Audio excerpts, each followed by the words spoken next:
আমার মামি দেখতে অনেক সুন্দরী ছিলেন, কিন্তু তার সৌন্দর্যের জন্য তার স্বামী তাকে কোনো বিশেষ গুরুত্ব দিত না। আমি মামার বাড়িতে পৌঁছানোর পর মামি আমার সাথে হাসি ঠাট্টা করতে শুরু করলেন। একদিন মামা বাইরে পার্টি করে বাড়ি ফিরলেন, তখন তিনি খুব ক্লান্ত ছিলেন, তাই আমি তাকে তার ঘরে নিয়ে গেলাম। আমি যখন মামাকে বিছানায় শুয়ে দিলাম তখন মামি দরজা বন্ধ করে আমার কাছে আসলেন। মামা গভীর ঘুমে ছিলেন, কিন্তু মামির আচরণ একটু অদ্ভুত লাগছিল। তিনি আমার হাত ধরে তার ঘরের মেঝেতে বসতে বললেন, তারপর মামি যা করলেন তা শুনলে আমি গ্যারান্টি দিয়ে বলতে পারি তোমাদের ওইটা চলে আসবে। তাই বন্ধুরা, তোমাদের কাছে অনুরোধ, অন্তত আজকের গল্পটা শুরু থেকে শেষ পর্যন্ত দেখবে। গল্পটি ভালো লাগলে ভিডিওটি লাইক, শেয়ার এবং চ্যানেলটি সাবস্ক্রাইব করবে প্লিজ। আমার বয়স 24 বছর। ভাই ও ভাবির সাথে থাকি। বাবার মৃত্যুর পর অনেক কিছু বদলে গেছে। ভাইকে নিজের পরিবারের খরচ বহন করায় তিনি আমার দায়িত্ব নিতে আগ্রহী নন। তেমন মনোযোগ না থাকলেও পরিবারের চাপে এমবিবিএ শুরু করেছিলাম, কিন্তু করতে পারেনি। ফি দিতে না পারায় মাঝপথে আটকে যায়। ভাই স্পষ্ট জানিয়ে দিয়েছেন তিনি আর আমার খরচ চালাতে পারবেন না। এই কথা শুনে ভেঙে পড়লেও বুঝতে পারলাম আমাকে নিজের পথ নিজেই খুঁজে নিতে হবে। আমি ধীরে ধীরে বাড়ির পরিস্থিতির সহ্য করতে পারছিলাম না। একদিন ভাইয়ের সাথে বড় ঝগড়া হলো, আর সেই দিনই তিনি আমাকে বাড়ি থেকে বের করে দিলেন। বাড়িটি বাবার কেনা হলেও কিস্তি ভাই দিতেন, তাই বাড়ির অধিকার তারই ছিল। আমি সরাসরি আমার বন্ধু কৃপেশদের বাড়িতে গেলাম। সে তার মামার শহরে যাচ্ছে, যেখানে মামার ভালো পরিচিতি আছে। কৃপেশ বলল তার মামা আমাকে কাজ পেতে সাহায্য করতে পারবে, তাই আমি তার সঙ্গে যাওয়ার সিদ্ধান্ত নিলাম। ভালো কিছু আশা করে আমরা শহরে পৌঁছানোর পর কৃপেশের মামা আমাদেরকে তাদের বাড়ির উপর তলায় থাকতে দিলেন। কৃপেশের মামিকে দেখে আমি অবাক হয়ে গেলাম, কারণ তিনি অনেক সুন্দরী আর তার ব্যবহার অনেক ভালো লাগছে। তবে সেখানে থাকা বিনামূল্যে ছিল না, আমাদের সেখানে থাকার জন্য ভাড়া দিতে হতো। পরে কৃপেশ মামা আমাকে তার পরিচিত এক কোম্পানিতে চাকরি পেতে সাহায্য করলেন। আমি একটি ভালো বেতনের চাকরি পেয়ে গেলাম এবং ধীরে ধীরে জীবনে এগিয়ে যেতে লাগল।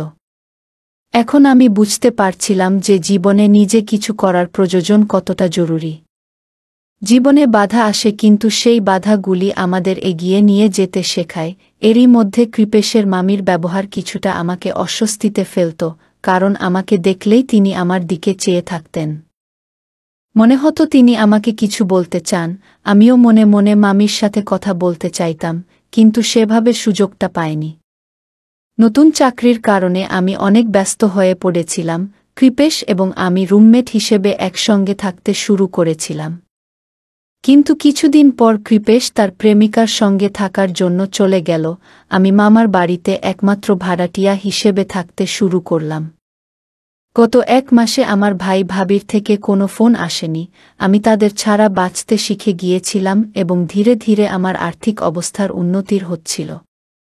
এখন মনে হচ্ছিল আমার জীবন আবার সঠিক পথে এগোচ্ছে, সবকিছু ঠিকঠাক চলছিল। কিন্তু হঠাৎ করে করে আমার মধ্যে এক ধরনের একাকিত্ব আসতে শুরু করল। অফিস থেকে বাসায় ফেরার সময় আমি সাধারণত বাইরে থেকে খাবার খেয়ে আসতাম, কারণ আমি রান্না করতে পারতাম না। একদিন রাত 12টার সময় আমি প্রচণ্ড ক্ষুধার্ত হয়ে পড়লাম। সাধারণত আমি সন্ধ্যা 7টায় খাবার খেয়ে বাসায় ফিরে আসতাম, তারপর কিছুটা সময় মোবাইলে কাটিয়ে রাত 9টা-10টার সময় বিশ্রাম নিতাম। তবে সেদিন আমার ক্ষুধা একদমই নিয়ন্ত্রণে ছিল না। অন্য সময় কিছু বিস্কুট বা চিপস খেয়ে রাত কাটিয়ে দিতাম, কিন্তু সেদিন সেগুলো ফুরিয়ে গিয়েছিল। তাই আমি ঠিক করলাম কিছু খাবার খুঁজতে বাইরে বের হব। সিঁড়ি বেয়ে নিচে নামতেই মামি আমাকে ডাকলেন। মনে হয় তিনি আমাকে বাইরে যেতে দেখেছিলেন। মামি জিজ্ঞেস করলেন আমি কোথায় যাচ্ছি এত রাতে। আমি তাকে বললাম যে আমি হোটেলে খাবার খেতে যাচ্ছি। তখন মামি আমার হাত ধরে আমাকে বাড়ির ভিতর নিয়ে এলেন এবং বললেন, তুমি খুব ভালো ছেলে, তোমাকে ঘরের মধ্যে ডেকে আনতে আমার কোনো আপত্তি নেই। আজ বাহিরে যাওয়ার দরকার নেই, তোমাকে আমার রান্না করা খাবার খাওয়াই। মামি আমাকে জোর করে বসিয়ে দিলেন এবং বললেন আজ আমরা একসঙ্গে খাবার খাব। ঠিক তখনই মামির ফোন বেজে উঠল। তিনি ফোন নিয়ে তার ঘরে চলে গেলেন। আমি ক্ষুধার্ত ছিলাম, কিন্তু অপেক্ষা করতে পারলাম না। আমি খেতে বসেছিলাম এবং যখন খাচ্ছিলাম তখন খাবারের কিছুটা খাবার শার্টে পড়ে গেল। সেই মুহূর্তে মামি আমার শার্টের দাগ দেখে এগিয়ে এসে তার শাড়ি দিয়ে পরিষ্কার করতে লাগলেন। মামি খুবই যত্নশীল মানুষ ছিলেন, সব সময় পরিবারের সবার খেয়াল রাখতেন। তবে আমি কিছুটা অপ্রস্তুত হয়ে পড়েছিলাম, কারণ তিনি খুব কাছাকাছি ছিলেন। তার আন্তরিকতা আমার ভালো লাগছিল, কিন্তু আমি ভেতরে লজ্জিত হচ্ছিলাম। ঠিক তখনই মামা ঘরে এলেন এবং মামি দ্রুত আমার কাছ থেকে সরে গেলেন। আমাকে অনেক আনন্দ দিয়েছিল এবং তাদের অতিথি পরায়ণতা আমার খুব ভালো লেগেছিল এবং আমি মামিকে ধন্যবাদ জানিয়ে খাওয়া শেষ করলাম। মামি আমার কথা শুনে কিছুটা খুশি হলেন। মামা এবং মামি আমাকে পরিবারের একজন সদস্যের মতোই দেখতেন। একদিন রাতে মামা আমার ঘরে এলেন, তার হাতে কিছু পানি ছিল। তিনি বললেন, আজ আমরা একটু আড্ডা দিব। আমি মামাকে না করতে পারিনি, তাই একসঙ্গে বসে গল্প শুরু করলাম। মামা মামিকে বরফ আনার জন্য বললেন। কিছুক্ষণ পর মামি আমাদের জন্য বরফ নিয়ে এলেন এবং আমি লক্ষ্য করলাম আমি বেশ অস্বস্তিতে ছিলেন। তার চোখে চিন্তার ছাপ ছিল। মামি ইশারা করলেন যেন আমি বেশি পান না করি। তার পরামর্শ বুঝতে পেরে আমি মামার সঙ্গে বসে থাকলেও নিজের দায়িত্বের কথা ভুলিনি এবং মাত্রাতিরিক্ত পান করিনি। কিছুক্ষণ পর মামা খুব ক্লান্ত হয়ে পড়লেন। আমি তাকে তার ঘরে নিয়ে গেলাম তাকে ঘুমাতে সাহায্য করার পর যখন আমি নিজের ঘরে ফিরছিলাম, মামি আমাকে ধন্যবাদ জানাতে এগিয়ে আসলেন। তিনি শুধু কৃতজ্ঞতা জানালেন না, বরং তাদের পরিবারের প্রতি আমার শ্রদ্ধা ও দায়িত্ববোধ প্রশংসা করলেন। আমি মামিকে জিজ্ঞাসা করলাম, আপনি আমাকে মদ্যপান থেকে বিরত করার চেষ্টা করলেন কেন? আপনি আমার প্রতি এত যত্নশীল কেন? মামি শান্তভাবে বললেন, সুকান্ত, তুমি একজন ভালো ছেলে। তোমার মামা এবং তোমার মধ্যে অনেক পার্থক্য আছে। আমি তোমার ভালো চাই বলেই তোমাকে নিষেধ করেছিলাম। মামি যখন কথা বলছিলেন তার চোখে আমার প্রতীক স্নেহের ঝলক দেখা যাচ্ছিল। এরপর থেকে আমি মামিকে অন্যরকম চোখে দেখতে শুরু করলাম। প্রতিদিন যখন আমি অফিসের জন্য বের হতাম, মাঝে মাঝে মামার চিৎকারের আওয়াজ তাদের ঘর থেকে ভেসে আসত। মামা প্রায় মামির সাথে এভাবেই ঝগড়া করতেন এবং আমি বুঝতে পারতাম তিনি তার স্ত্রীর প্রতি যত্নবান নন। নেশাগ্রস্ত অবস্থায় তিনি মামিকে ফোন করে বরফ আনার জন্য বললেন। মামি এলে মামা তাকে কিছুটা কঠোরভাবে কিছু বলতে শুরু করলেন, যা আমাকে অস্বস্তিতে ফেলল। মামি তখন শান্তভাবে বললেন, এবার থামো, ঘরে চলো। মামা মামিকে তার কথার জন্য ধমকাতে শুরু করলেন। মামি ভীতু হয়ে দ্রুত চলে যেতে লাগলেন। কিছুক্ষণ পরে আমি একটি বড় শব্দ শুনতে পেলাম। বাইরে গিয়ে দেখি মামি সিঁড়ি থেকে পড়ে গেছেন। আমি দ্রুত তার কাছে গিয়ে সাহায্য করলাম এবং তাকে উঠতে সাহায্য করলাম। সেই মুহূর্তে আমি বুঝলাম সম্পর্কের মধ্যে শ্রদ্ধা এবং যত্ন কথাটা জরুরি। মামি সিঁড়ি থেকে পড়ে গিয়ে আহত হয়েছিলেন দেখে আমি তৎক্ষণাৎ তার দিকে দৌড়ে গেলাম। তিনি বেশ আঘাত পেয়েছিলেন এবং নিজে থেকে উঠে দাঁড়াতে পারছিলেন না। আমি তাকে সাহায্য করার জন্য কোনো উপায় খুঁজে না পেয়ে তাকে সাবধানে কোলে তুলে তার ঘরে নিয়ে গেলাম। সেই মুহূর্তে মামি খুব কষ্ট পাচ্ছিলেন এবং তার চোখে জল চলে এসেছিল। আমি তাকে বিছানায় বসিয়ে দিলাম এবং তার চোখের জল মুছে দিলাম। তার হাঁটুর উপর অনেক আঘাত লেগেছিল, তাই আমি সেখানে মলম লাগাতে শুরু করলাম। আমার উদ্দেশ্য ছিল কেবল তার আঘাত ছাড়ানোর, কিন্তু মামি আমাকে অন্যভাবে দেখছিলেন। আমি বুঝতে পারলাম যে তিনি আমাকে কৃতজ্ঞতা দৃষ্টিতে দেখছিলেন। তার চোখে ছিল এক ধরনের স্নেহ। পরিস্থিতি কিছুটা অস্বস্তিকর হয়ে উঠেছিল।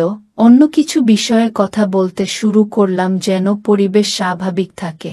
এই সময় আমার নজর ঘরের এক কোণায় থাকা একটি পুরনো মোবাইলের উপর পড়ল। সেটি একটি খুব সাধারণ মোবাইল ছিল। আমি সেটি তুলে মামিকে জিজ্ঞাসা করলাম, এটা কার মোবাইল? এত পুরনো ফোন এখনো কেন এখানে রাখা আছে? মামি মুচকি হেসে বললেন, এটা আমার মোবাইল। মামিকে এত সাধারণ একটি মোবাইল ব্যবহার করতে দেখে আমি কিছুটা অবাক হলাম। তখন আমি বললাম, আপনি কেন এত পুরনো ফোন ব্যবহার করছেন? মামি বললেন আমার প্রয়োজন একটু কম, আর এই মোবাইলে আমার সবকিছু হয়। তার সহজ সরল জীবনের প্রতি ভালোবাসা দেখে আমি নতুনভাবে জীবনকে দেখতে শিখলাম।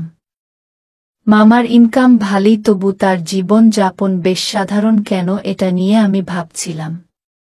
একদিন মামি বলল, আমারও কিন্তু আধুনিক ফ্যাশনের শখ আছে, কিন্তু কি করব, তোমার মামা একটু পুরনো ধ্যানধারণার মানুষ, ওনার মনে হয় আমি অ্যান্ড্রয়েড মোবাইল চালাতে পারবো না, তাই তিনি আমাকে এই সাদামাটা ফোন দিয়েছেন। কিন্তু সত্যি বলতে মোবাইলের থেকেও আমায় এমন কারো প্রয়োজন যে আমাকে সত্যিকারের বোঝে। মামি কথা বলতে বলতে আমার হাত ধরে ফেলেছিল, মনে হচ্ছিল উনার মনের সব কথা আমাকে বলছে। ঠিক তখনই মামার কাশের শব্দ শুনতে পেলাম। উনি এত জোরে কষলেন যে আমার ঘর থেকে সরাসরি ওনার ঘর পর্যন্ত আওয়াজ গেল। আমি ভাবলাম মামা বুঝি বাইরে চলে এসেছেন, তাই দ্রুত মামির ঘর থেকে বেরিয়ে নিজের ঘরে চলে গেলাম। পরে দেখলাম মামা নিজের জায়গাতেই ঘুমিয়েছিলেন। এরপর আমি আর মামির ঘরে যাইনি, নিজের ঘরে শুয়ে পড়েছিলাম। মামির কথাগুলো নিয়ে ভাবছিলাম, কিছু একটা বলতে চাচ্ছিল। কয়েকদিন এভাবেই কাটে, কখনো অফিসে যাওয়ার সময়, আবার কখনো অফিস থেকে ফেরার সময় মামার ঘর থেকে চিৎকারের শব্দ শুনতে পেতাম। মামা মনে হয় মামির উপর রাগারাগি করতেন, কিন্তু আমি কখনো কিছু বলার সাহস পাইনি। একদিন অফিস থেকে বাড়ি ফিরে আসার পর মামি আমাকে চা নাস্তার জন্য ডাকলেন।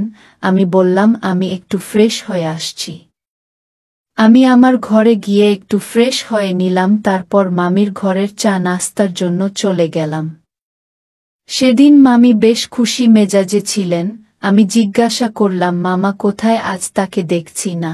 মামি হেসে বললেন, তোমার মামা কয়েকদিনের জন্য বাইরে গেছেন, তুমি ইচ্ছামতো গল্প করতে আসতে পারো, কোনো সমস্যা নেই, আমি তোমার জন্য অপেক্ষা করব, এই বাড়িতে এখন তুমি আর আমি। মামা বাড়িতে না থাকায় মামি বেশ স্বচ্ছন্দে ছিলেন, ওনার মুখে এমন এক ধরনের হাসি ছিল যেন অনেকটা স্বস্তি পেয়েছেন। সেদিন মামি আমার সঙ্গে অনেকক্ষণ নানা ধরনের কথা বললেন, আর মাঝে মাঝে আমার হাতে চাপড় মারছিলে। আমি একটু অস্বস্তি বোধ করছিলাম, কিন্তু মামি বেশ খোলামেলাভাবে কথা বলছিলেন। রাতের খাওয়া শেষে আমি যখন ঘরে ফিরে যাচ্ছিলাম, মামি আমাকে থামিয়ে দিয়ে বললেন, তুমি কি কাল আমার জন্য ছুটি নিতে পারবে? আমি জিজ্ঞাসা করলাম, কেন? মামি বলল, আগামীকাল আমার এক পুরনো বান্ধবীর বিয়ে, এখানে আমার সব ছোটবেলার বান্ধবী আসছে, আমি একটু বাইরে যেতে চাই, তোমার মামা থাকলে হয়তো সাহস পেতাম না, কিন্তু তুমি এখানে থাকলে আমি অনেকটা শাস্তি পাই। মামির কণ্ঠে মিষ্টি একটা আকুতি ছিল। আমি জানতে চাইলাম, এই শহরে তোমার বিয়ে তো 3 বছর হয়ে গেল, এখনো এই শহরটা ঠিকমতো চিনতে পারলেন না? মামি একটু হেসে বললেন, কি করে চিনব, তোমার মামা আমাকে খুব একটা বাইরে নিয়ে যান না, আর নিলেও রাস্তাঘাট দেখেন না। যদি শহরটা চিনতাম তাহলে তোমাকে অনুরোধ করতাম না। তুমি যদিও এখানে নতুন, তবু বাচ্চারা সবসময় একটু বেশি চালাক হয়। মামি আমার দিকে তাকিয়ে মিষ্টি হেসে বললেন, তুমি কি কাল আমার সঙ্গে যাবে? আমি কিছুক্ষণ ভেবে হাসি মুখে হ্যাঁ বললাম। আমার সম্মতি শুনে মামি বেশ খুশি হলেন, এমনকি আনন্দে আমাকে জড়িয়ে ধরার মতো অবস্থা হলো। পরের দিন আমি মামির জন্য ছুটি নিলাম। সেদিন মামি শাড়ি না পরে সুন্দর এক পোশাক পরে এসেছিলেন। পোশাকটি সাদামাটা ছিল, কিন্তু মামিকে ওই পোশাকে দারুণ সুন্দর লাগছিল। তাকে দেখে আমি অবাক হয়ে গেলাম। আমি মজা করে মামিকে বললাম, মামি আজ তো আপনাকে খুব সুন্দর লাগছে। মামি একটু লজ্জা পেয়ে কিছু বলল না। যে বিয়েতে আমরা গিয়েছিলাম সেখানে আমার পরিচয় হলো মামির বন্ধুদের সঙ্গে, তারা সবাই আমাকে মামির স্বামী ভেবে ভুল করেছিল। বিশেষ করে যখন আমরা বাড়ি ফিরলাম, তখন আমি মামিকে ওনার ঘরে পৌঁছে দিয়ে নিজের ঘরের দিকে যাচ্ছিলাম, কিন্তু মামি আমাকে থামিয়ে দিলেন। আমি ওনার সঙ্গে ঘরের ভেতরে ঢুকে গেলাম। তারপর তিনি কথোপকথন শুরু করলেন। কথা বলতে বলতে মামি হঠাৎ বললেন, যদি আমার বান্ধবীদের কথা সত্যি হতো, যদি সত্যিই তোমার মামার জায়গায় তুমি আমার স্বামী হতে, কেমন হতো বলতো? মামির এরকম প্রশ্ন আমি একটু বিভ্রান্ত হয়ে গেলাম। এমন প্রশ্ন শুনে মনে হচ্ছিল মামির মনে হয় আমাকে একটু বিশেষভাবে পছন্দ হয়ে গেছে, সে হয়তো আমাকে মনে মনে ভালোবাসে। সত্যি বলতে আমিও মামির সৌন্দর্য আর ব্যবহারিক স্বভাবের প্রতি দুর্বল হয়ে পড়েছিলাম, কিন্তু আমি কখনোই সেটা প্রকাশ করিনি। মামির এই প্রশ্নের কোনো উত্তর আমার কাছে ছিল না, কারণ আমি বুঝতেই পারছিলাম না কি বলবো, ভেবে পাচ্ছিলাম না। এমন সময় মামি আমাকে ধন্যবাদ জানিয়ে আলিঙ্গন করলেন। আমার হাত যখন ওনার পিকে পড়ল তখন হঠাৎ মামি ব্যথায় চিৎকার করে উঠলেন। আমি চিন্তিত হয়ে জিজ্ঞাসা করলাম, মামি আপনার ব্যথা লাগলো কি করে? মামি কিছু না বলে ঘরের ভেতর যেতে চাইলেন, কিন্তু আমি ওনাকে থামালাম। পিঠে কিছু আছে কিনা তা দেখার চেষ্টা করলাম। তখন আমি লক্ষ্য করলাম ওনার পিঠে কিছু দাগ দেখা যাচ্ছে। দাগ দেখে আমি বুঝতে পারলাম নিশ্চয়ই মামা আর মামির মাঝে কোনো ঝামেলা হয়েছে, মামা তাকে অনেক মেরেছে। মামি কিছু বলতে চাইলেন না, কিন্তু উনার চোখে জল ছিল। আমি বললাম, আপনাকে কাঁদতে হবে না। যদি আমাকে বন্ধু মনে করেন তাহলে আমার সঙ্গে মন খুলে কথা বলতে পারেন। আপনি চাইলে আমি মামার সঙ্গে কথা বলতেও রাজি আছি। কিন্তু মামি আমাকে মামার সঙ্গে কথা বলতে নিষেধ করলেন। ওনার কষ্ট আমি সহ্য করতে পারছিলাম না, তাই আমি বললাম, আপনি যদি আমার সঙ্গে কথা বলতে না চান তাহলে এখানে থাকাটা আমার কোনো অর্থ বহন করবে না। মামি যেন আমাকে ছেড়ে যেতে দিতে চাইছিলেন না। হঠাৎ তিনি আমাকে শক্ত করে ধরে ফেললেন। আমি ওনাকে শান্ত করে ওনার ঘরে নিয়ে গেলাম এবং পাশে বসলাম। আমি মামিকে স্মরণ করিয়ে দিলাম, সেদিন আপনি কিছু বলছিলেন, কিন্তু মামার কাশির জন্য আমি যেতে বাধ্য হয়েছিলাম। আপনি বলেছিলেন আপনার এমন একজনের প্রয়োজন যিনি আপনাকে বুঝতে পারবে। মামি আর মামাকে বহুবার ঝগড়া করতে শুনেছি। আপনি কি মামার সঙ্গে সুখে আছেন? মামি বিষণ্ণ মুখে বললেন, আমি একদমই সুখী নাই। এটা সত্যি তোমার মামা সব সময় আমার উপর নিয়ন্ত্রণ করতে চান। ওনার মনে হয় আমাকে একটু স্বাধীনতা দিলে আমি কিছু ভুল করে বসব। 3 বছর হলো আমাদের বিয়ে হয়েছে, কিন্তু ওনার আমার প্রতি কোনো বিশ্বাস নেই। সন্দেহের কারণে উনি আমাকে শুধু একটা সাধারণ মোবাইল দিয়েছেন, আমাকে কোনো সামাজিক যোগাযোগ মাধ্যম ব্যবহার করতে দেন না। গত 3 বছর ধরে আমি এভাবে ধুকে ধুকে বেঁচে আছি। তোমার মামা কখনো উপরের ঘরটা ভাড়ায় দেওয়ার কথা ভাবেননি, কিন্তু কি কৃপেশের কারণে তিনি শেষমেশ সেটি ভাড়া দিয়েছিলেন। তুমি যখনই আমার সঙ্গে কথা বলো তোমার কথায় আমি একটা আলাদা ধরনের আপাতত অনুভব করি। তুমি যখন আমার জন্য চিন্তা করো তখন মনে হয় তুমি আমার জন্য সব। মামি আবেগের স্রোতে ভেসে সব কথা আমাকে বলে যাচ্ছিলেন। কথার মাঝেই তিনি আমার খুব কাছে চলে এলেন এবং আমার হাত ধরে বললেন, সুকান্ত, আমার এই আঘাত ঠিক করার জন্য তুমি কি একটু ব্যথার মলম মালিশ করে দেবে? আমি চুপচাপ মামির পিঠে মালিশ করতে শুরু করলাম। তারপর থেকে মামির আচরণ আস্তে আস্তে বদলাতে লাগল। হঠাৎ করে আমার দিকে খুব কাছাকাছি এলেন এবং আমাকে আলিঙ্গন করলেন। সেদিন রাতে আমাদের মধ্যে দূরত্ব কমে গিয়েছিল এবং আমরা একে অপরের কাছে আসতে শুরু করলাম, তবে কেউই সম্পর্কের সীমা বা অন্য কোনো বিষয় নিয়ে ভাবছিলাম না। পরদিন সকালে ঘুম ভাঙতেই মামি আমাকে দেখে খুব চিন্তিত হয়ে গেলেন। তিনি যেন রাতের ঘটনা নিয়ে দুশ্চিন্তায় পড়ে গেলেন। উনি বলতে লাগলেন, এটা কি হলো, কেন এমন হলো? আমি ভুল করেছি, আমার স্বামী আমাকে ক্ষমা করবে না। তারপর মামি বললেন, আমি তো গর্ভবতী, আমার স্বামীর সন্তান আমার গর্ভে, অথচ আমি অন্য একজনের সঙ্গে এমন করলাম। মামির গর্ভাবস্থার ব্যাপারে আমি কিছুই জানতাম না। হয়তো সেদিন রাতে আবেগের বশে তিনি এমনটা করে ফেলেছিলেন। আমি শান্তভাবে তাকে বোঝানোর চেষ্টা করলাম এবং বললাম, মামি, আমি আপনাকে এবং এই বাচ্চাকে আপন করতে প্রস্তুত। কিন্তু মামি আমাকে দূরে ঠেলে দিয়ে বললেন, না, তুমি যতই বোঝাও আমি তোমার হতে পারবো না, কারণ আমার গর্ভে আমার স্বামীর সন্তান। আমি তখন বললাম, আপনি তো গত 3 বছর ধরে এভাবে কষ্টে দিন কাটাচ্ছেন, বাচ্চাটি জন্মের পর কি আপনি এভাবে দিন কাটিয়ে দিতে চান? এই সন্তানকে একা মানুষ করতে পারবে? তুমি কি একা মা হতে রাজি আছো?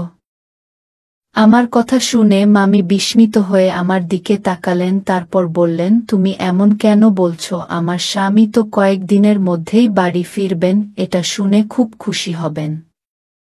আমি তখন বললাম, মামি, আমার আপনার সঙ্গে একটা সত্যি কথা শেয়ার করতে হবে। আপনার স্বামী আর কখনোই আপনার কাছে ফিরবেন না। তিনি তার প্রেমিকার সঙ্গে চিরতরে চলে গেছেন। আপনার স্বামীর অন্য কারো সঙ্গে সম্পর্ক আছে, হয়তো আপনি সেটাই জানেন না। আমার কথা শুনে মামি কাঁদতে লাগলেন। তিনি বললেন, তুমি আমার স্বামীর সম্পর্কে এত কিছু কিভাবে জানলে? আমি তাদের কিছু মেসেজ দেখেছিলাম, কিন্তু ভেবেছিলাম তিনি সব কিছু ছেড়ে দেবেন। তবে যে তিনি আপনাকে ছেড়ে চলে যাবেন তা আমি কখনোই ভাবিনি। তখন আমি বললাম, মামি, আমি মামার ফোনে ওনার এবং ওনার প্রেমিকার সব মেসেজ ও কল দেখেছি, কিন্তু আপনাকে কিছু বলতে আমার সাহস হয়নি। আমি চাইনি যে আপনি কোনো কষ্ট পান, তবে আমি চাইছিলাম আপনি এই বিষাক্ত সম্পর্ক থেকে মুক্তি পান।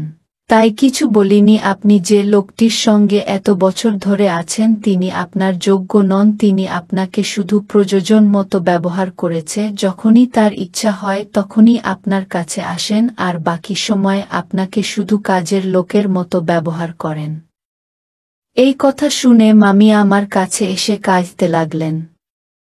তিনি বললেন, এই বিয়ে আমি নিজের ইচ্ছাই করিনি। আমার পরিবারের লোকেরা আমার স্বামীর সম্পদ দেখে আমাকে বিয়ে দিতে বাধ্য করেছেন। কেউই তার চরিত্রের দিকে খেয়াল করেনি। যখনই আমি আমার স্বামীর ব্যবহার সম্পর্কে আমার পরিবারের কাছে বলেছি, তারা সবসময় বলেছে মেয়েদের সব কিছু সন্দেহ করতে হয়। এরপরে তারা আর কিছুই বলেনি, কিন্তু আমি এখানে কিভাবে বেঁচে আছি সেটা কেউ বোঝেনি। বিয়ের পর থেকে আমার পরিবার কখনই আমার খোঁজ নিতে আসেনি। স্বামী জঘন্য আচরণ আমি দিনের পর দিন সহ্য করে যাচ্ছি, কিন্তু কখনো ভাবিনি যে তিনি আমাকে এমন একটা ধোঁকা দেবেন। সেদিন আমি মামিকে আমার মনের কথা জানালাম। মামি তার অনুভূতি প্রকাশ করলেন। তিনিও আমাকে পছন্দ করতে শুরু করেছিলেন। আমি মামি এবং তার শিশুকে গ্রহণ করতে প্রস্তুত ছিলাম। কিন্তু কিছুদিন পরে জানতে পারলাম তিনি চুপচাপ সেই সন্তানের গর্ভপাত করিয়ে ফেলেছেন। কারণ জিজ্ঞেস করলাম। আমি বললেন, আমি আমার ভবিষ্যতে সেই অকর্মণ্য লোকটির কোনো অংশ চাই না। আমি তার কোনো স্মৃতি আমার সঙ্গে রাখতে চাই না। তার সিদ্ধান্ত একদম সঠিক ছিল। একজন নারীর মনের থেকে কোনো পুরুষ একবার হারিয়ে গেলে তিনি আর সেই মানুষটির দিকে ফিরে তাকান না। সেই ঘটনার পর আমি তাকে আমার জীবন সঙ্গী হিসেবে গ্রহণ করলাম। আমরা দুজনেই কোর্ট ম্যারেজ করলাম। আমি তাকে নিজের ইচ্ছামত জীবনযাপনের স্বাধীনতা দিলাম। যারা আমাদের সম্পর্ক নিয়ে কথা বলেছিল সে তাদের সবার মুখ বন্ধ করে দিয়েছিলেন, কারণ গত 3 বছর ধরে যে কষ্ট তিনি সহ্য করেছেন তখন সেই লোকেরা কেউই তার পাশে দাঁড়ায়নি। এখন স্নেহা নিজের ইচ্ছায় বাঁচতে শিখেছে। আমি তাকে প্রতিশ্রুতি দিয়েছি কখনো তার মনে আঘাত দিব না। আজ এসে আমার সঙ্গে খুব সুখী। তার চাকরি করার ইচ্ছা ছিল এবং সেটিও এখন পূরণ হয়েছে। আজ সে একটি ভালো কোম্পানিতে চাকরি করছে। বন্ধুরা, সম্পর্কের মধ্যে দুজনেরই ব্যক্তিগত স্বাধীনতা থাকা উচিত। যারা সব সময় সন্দেহ করে তাদের নিজস্ব সমস্যায় ডুবে থাকে এমন মানুষদের বিয়ে করে অন্য কারো জীবন নষ্ট করা উচিত নয়। গল্পটা কেমন লাগলো জানাতে ভুলবে না। আরও এমন মজার মজার রোমান্টিক গল্প শুনতে চাইলে ভিডিওটি লাইক, শেয়ার এবং এই চ্যানেলটি সাবস্ক্রাইব করুন এবং বেল আইকনটি ক্লিক করতে ভুলবে না। ধন্যবাদ তোমাদের।